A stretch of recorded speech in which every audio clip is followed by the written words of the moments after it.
Asociación Camino Anima Mundi. Ujú. Qué maravilla dar la bienvenida a esta nueva inmersión profunda. Hoy tenemos sobre la mesa un material, bueno, verdaderamente fascinante. Sí, unos textos interesantísimos. Exacto, que provienen precisamente de esta entidad, la Asociación Camino Anima Mundi. Y se trata de unos documentos centrados en las enseñanzas del hermano Lorenzo. La misión que tenemos hoy por delante es, descubrir una verdad que sinceramente resulta profundamente liberadora para cualquiera. Totalmente liberadora. Vamos a explorar cómo la oración cristiana no tiene por qué ser una técnica mental complicada, ni exige, yo qué sé, la maestría de métodos dificilísimos, y desde luego no requiere irse a la montaña a hacer largos retiros de inmovilidad total. Y fíjate que es un enfoque sumamente necesario hoy en día, porque si lo pensamos bien, vivimos en un mundo que está, bueno, completamente saturado de información. Eso es. Pantallas por todas partes, notificaciones, prisas, y la reacción instintiva de cualquiera suele ser querer huir de todo eso para encontrar algo de paz. Claro, apagar el mundo. Exacto.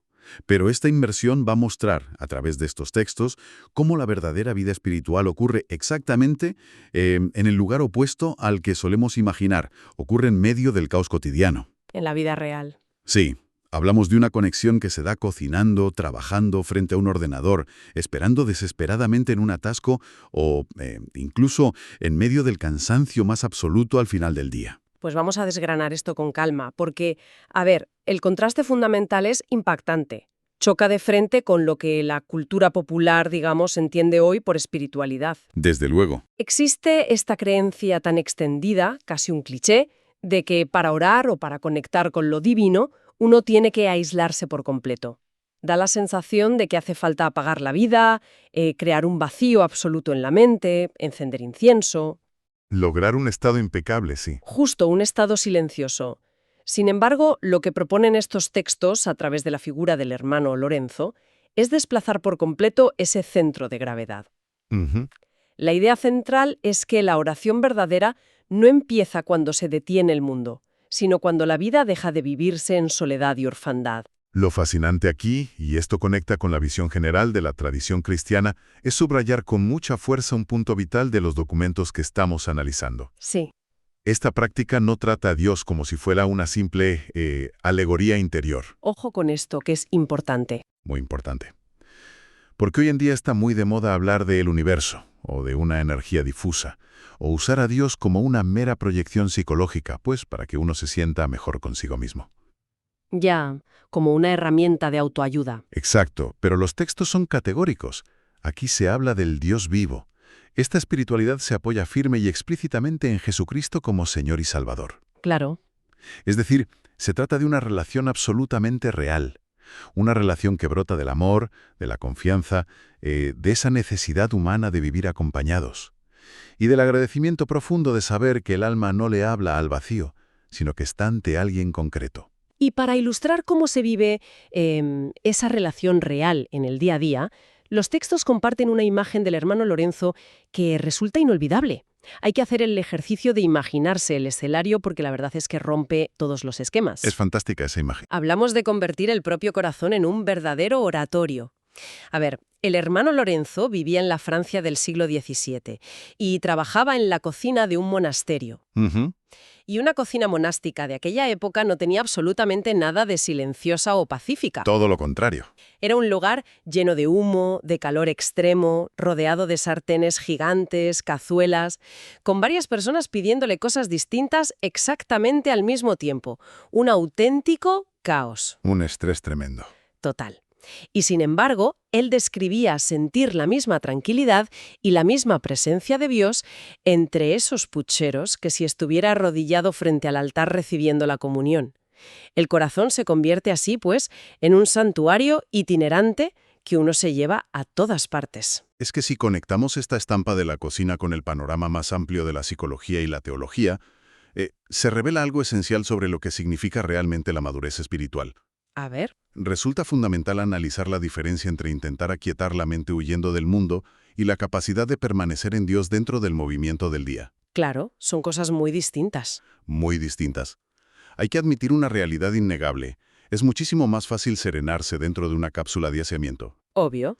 Si uno reduce los estímulos al mínimo, se encierra en una habitación en penumbra, busca la inmovilidad, bueno, pues el sosiego natural llega casi por defecto. Es pura física y biología. Ya, el sistema nervioso se relaja y punto. Eso es. Pero la propuesta cristiana que se extrae de aquí es profundamente encarnada. Invita a habitar el mundo de otra manera, no a huir de él. Ujú. Y se basa directamente en el ejemplo del mismo Jesús. Él se retiraba a orar al monte o al desierto. Por supuesto, esos momentos de silencio existían, pero luego mantenía esa comunión inquebrantable en medio de las multitudes que le empujaban. En las discusiones, en el ruido. Exacto, en los caminos polvorientos y en el cansancio físico. Entonces, la gran pregunta que surge al leer esto para quien nos escucha es, bueno, ¿qué significa todo esto para una vida diaria en el siglo XXI? Esa es la clave. Y la respuesta que dan los textos es que hay que reeducar el monólogo interior. Porque si uno se examina con un poco de honestidad, es facilísimo darse cuenta de que la mayoría de las mentes viven atrapadas en un torbellino constante y agotador. Totalmente. Vamos por la calle o estamos en la ducha y, bueno, la mente es una jaula de grillos. Quejas sobre el jefe, fantasías sobre el futuro, resentimientos. Discusiones imaginarias. Esas discusiones donde siempre tenemos la razón, o constantes autojustificaciones. La invitación de esta espiritualidad es coger todo ese monólogo solitario, que suele dejarnos exhaustos, y convertirlo en un diálogo continuo con ese Dios vivo. Exactamente. En lugar de rumiar en soledad dándole vueltas a los problemas de forma circular, se trata de elevar lo que se rumia. Y los textos son de una practicidad abrumadora en este sentido. No piden una retórica grandilocuente. No. No exigen recitar poemas místicos en latín. Piden verdad. Piden que el material de la oración sea la propia vida tal y como está ocurriendo en ese segundo exacto. Totalmente. Y los ejemplos cotidianos que proponen la verdad son brillantes precisamente por su tremenda sencillez. Sugieren, por ejemplo, hablar con Dios nada más despertar. Ujú. Antes incluso de salir de la cama. Antes de que, digamos, la inercia del día o el estrés de las noticias tomen el control, decir simplemente, Padre, este día es tuyo. Precioso. O sugieren ofrecerle el trabajo en el instante mismo de abrir el ordenador portátil en la oficina. O al meter la llave en el coche para ir a trabajar. También hablan de pedir ayuda directa en una dificultad. Si uno está atascado con un problema, decir internamente, Señor, haz esto conmigo. Claro. Integrarlo todo. Darle gracias de corazón por un plato de comida, o incluso, al llegar la noche, entregarle el propio agotamiento. Es llevar la fe directamente al barro de la acción ordinaria. Y fíjate que esto plantea una cuestión interesantísima sobre cómo concebimos el éxito en la vida espiritual. Porque, a ver, al intentar llevar a cabo esta práctica de la presencia continua, hay una garantía absoluta. Que vamos a fallar. Que vamos a fallar. Los fallos son inevitables, y la forma en que los textos explican cómo el hermano Lorenzo abordaba la distracción encierra una sabiduría psicológica y espiritual tremenda. Sí. Una sabiduría que choca mucho con nuestra mentalidad actual de perfeccionismo. Aquí es donde me quiero detener, porque esto es lo que lo hace tan liberador. Seamos realistas. Cuando uno lee sobre intentar mantener un diálogo constante con Dios todo el día, la primera reacción es pensar que eso es agotador. Imposible, sí. Mentalmente imposible. Es inevitable que la mente se vaya a la lista de la compra, al enfado con un familiar o a la serie de televisión de anoche a los 3 minutos de intentarlo. Cualquiera podría pensar que distraerse significa haber fracasado. Ya, la culpa. Pero aquí es donde esto se vuelve realmente un alivio inmenso. El texto expone, a través de lo que podríamos llamar la pedagogía del fallo, que la verdadera santidad no consiste en no distraerse jamás. Esa es la clave. El alma inmadura es la que cree que la santidad es tener una mente de acero y no caer nunca. Pero el alma madura entiende que la santidad consiste, pura y simplemente, en no dejar de volver. Y la clave maestra de este proceso está en el método de ese retorno. Cuando la mente se dispersa, y hay que asumir que se irá miles y miles de veces persiguiendo preocupaciones o miedos, la técnica frente a la distracción no debe basarse jamás en el castigo. Nada de fustigarse. Exacto. No hay que reprenderse con una violencia neurótica. No hay que llenarse de escrúpulos ni enfadarse con uno mismo diciendo, «Jo, qué desastre soy, ya me he vuelto a desconcentrar». Ya. Lo que corresponde, y cito textualmente porque la expresión me parece preciosa, es traer la atención de vuelta mansamente y con tranquilidad. Mansamente. Sí, esa mansedumbre hacia la propia debilidad es vital. No se unifica el alma a base de golpes internos ni de frustración, sino mediante un retorno constante, humilde y suave a la presencia del Señor. Es que esa idea es oro puro. Rompe con un concepto que los textos denominan de forma brillante como narcisismo penitencial. Ese término es fascinante. Vamos a intentar desmenuzar esto para que se entienda bien, porque es una trampa psicológica en la que, sinceramente, caemos constantemente. Constantemente, sí. Es la trampa de la culpa estéril. Imaginemos que alguien se propone estar en presencia de Dios, pero pierde los nervios en un atasco en la AM30, insulta a otro conductor y luego se da cuenta de que lleva 3 horas completamente olvidado de cualquier propósito espiritual. Día normal, vaya. Exacto. La reacción normal de ese narcisismo penitencial es pasarse el resto del día fustigándose, amargado, dándole vueltas al error. Desde fuera parece mucha humildad, parece un «oh, qué pecador soy». Pero en realidad el texto nos dice que eso es puro ego. El falso arrepentimiento solo devuelve la mirada al propio ego herido, a esa imagen de perfección que uno tenía de sí mismo y que acaba de romperse. Esa distinción es absolutamente crucial en la historia de la espiritualidad cristiana. Girar sobre la propia culpa, recrearse en lo mal que uno lo ha hecho, es seguir prestándose atención a uno mismo. Claro, el centro sigue siendo tú. Exacto. Cuenta el relato que el hermano Lorenzo tenía una estrategia radicalmente distinta. Cuando fallaba, su respuesta era de una franqueza y una sencillez asombrosas. No perdía el tiempo en dramas internos. Simplemente miraba a Dios y le decía, «Si me dejas a mí mismo, obro así.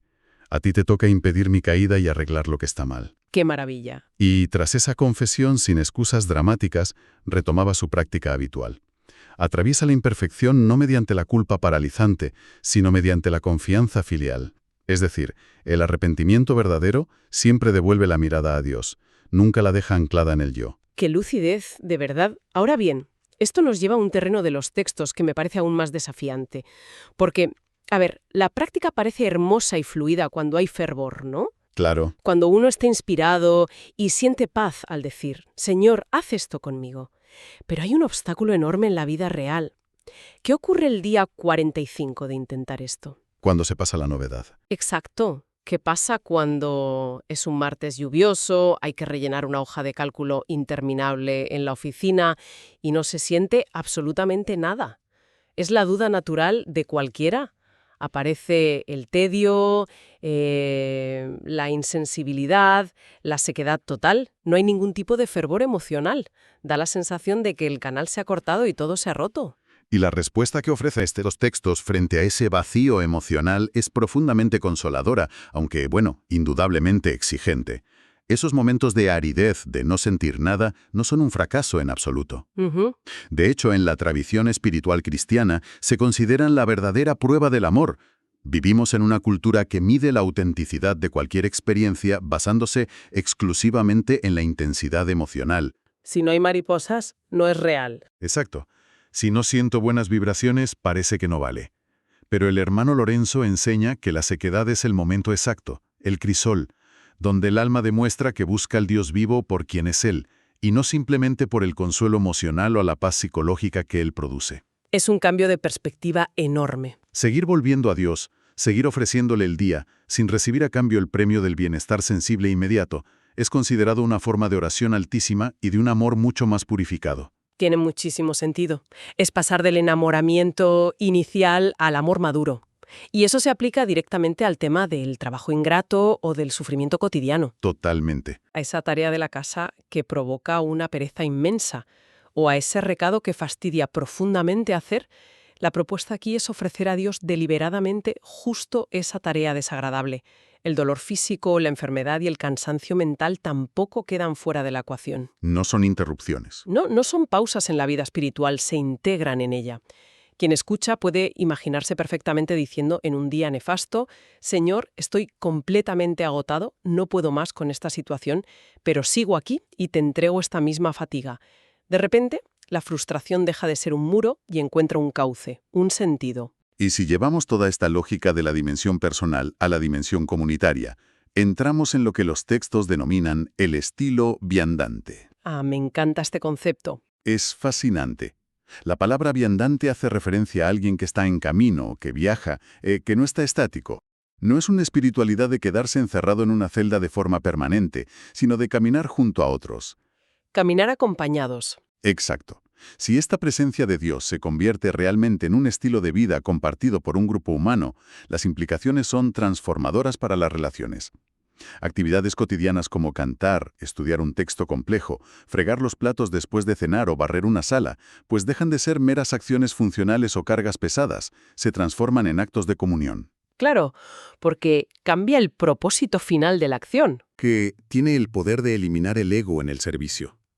Si uno barre la sala o hace un favor fundamentalmente para agradar a Dios y no para recibir el aplauso o el reconocimiento de los demás, se reordenan de manera natural todas las tensiones humanas. Las comparaciones y todo eso. Esos afanes de protagonismo, las envidias, las susceptibilidades típicas de yo hago más que tú, que tanto desgastan los vínculos en cualquier comunidad o familia, pues empiezan a disolverse.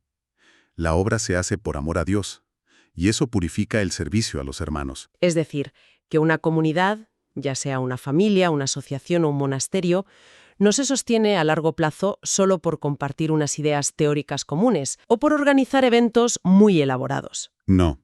Se sostiene por estar formada por personas que intentan, día a día y con todos sus fallos, no vivir fuera de la presencia de Dios. Desde el amanecer hasta la noche, convirtiendo la jornada entera en una conversación continua. Fragmentaria, sí. Humilde, también. Pero absolutamente real. Todo, desde el atasco hasta la alegría, se vuelve materia de diálogo. Y ahí radica, en definitiva, la verdadera maduración espiritual que proponen estos textos. No consiste en aislarse del mundo hasta lograr una mente vacía y sin pensamientos.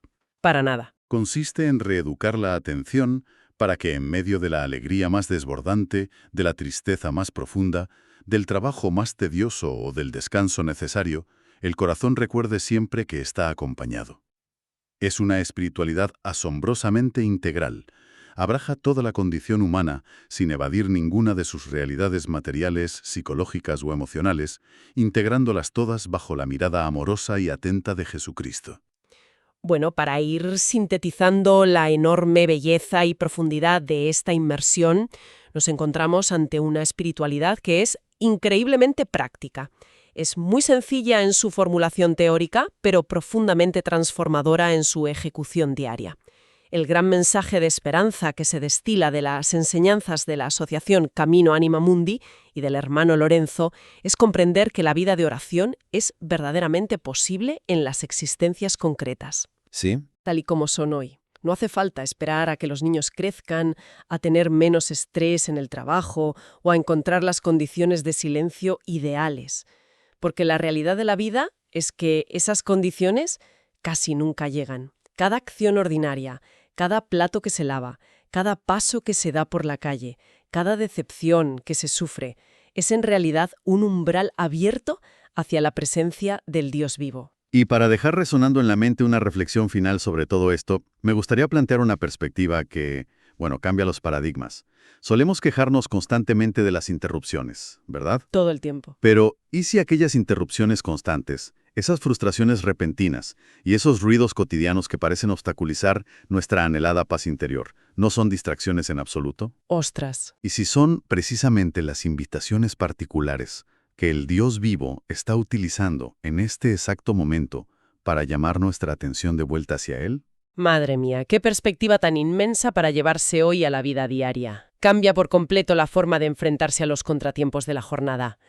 Cerramos aquí esta inmersión profunda, recordando siempre que esta forma de vivir, con el corazón convertido en un oratorio itinerante en medio del mundo, no es un camino para recorrer en solitario, es un camino profundamente compartido. Para seguir profundizando en este caminar, para conocer más de cerca esta hermosa propuesta del estilo viandante y descubrir todo lo que ofrece la comunidad, la invitación está abierta y es muy cálida. Se puede contactar directamente con la asociación escribiendo a este correo: quieroatinar@caminoanimamundi.org.